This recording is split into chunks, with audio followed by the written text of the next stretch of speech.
Qu'est-ce que tu voulais dire, toi? Articule, s'il te plaît, on comprend pas. Non, on comprend pas tout là. On comprend pas Parle tout, plus hein. fort. Il y a un chat dans la gorge, je pense. Ouais.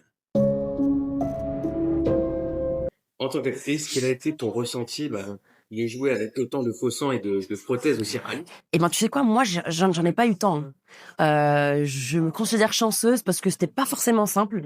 Quand on pouvait, on récupérait des vrais trucs du boucher d'à côté. Enfin, le producteur Mathieu justement disait que il récupérait les abats.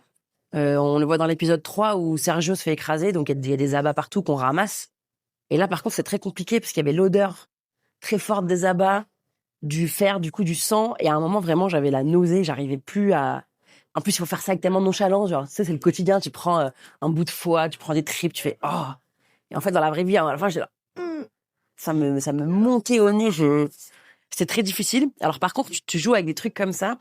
C'est quand même, enfin, tu vois bien que c'est faux. Tu vas même au toucher, c'est du silicone. Enfin, il y a un truc quand même de distance. Donc, c'est pas non plus. C'est désagréable parce que tu t'imagines comment les gens vont recevoir le truc. Mais quand tu le sais, tu vois, c'est pas.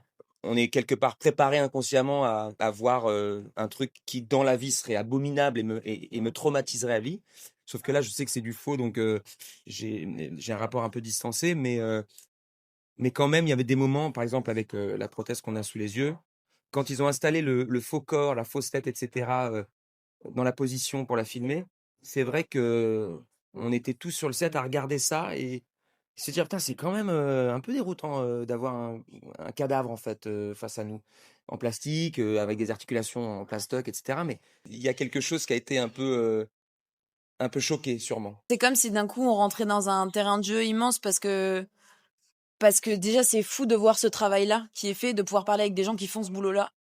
En fait, Moi, c'est le pour de faux, mais vraiment, Ouais, au bout, si gamin, on c'était avait eu trop ça. kiffant. Mais c'est ça, c'est ça. Et moi, ça a vraiment réveillé l'enfant que j'étais d'un truc de genre, je sais pas. En fait, on joue pour de vrai. Ouais. Les gamins, ils y croient quand tu joues à un truc, tu y crois, mais tu le vois les trucs, genre, t'es un agent secret, t'as une mallette, il y a rien dedans, mais pour toi, il y a des trucs de ouf.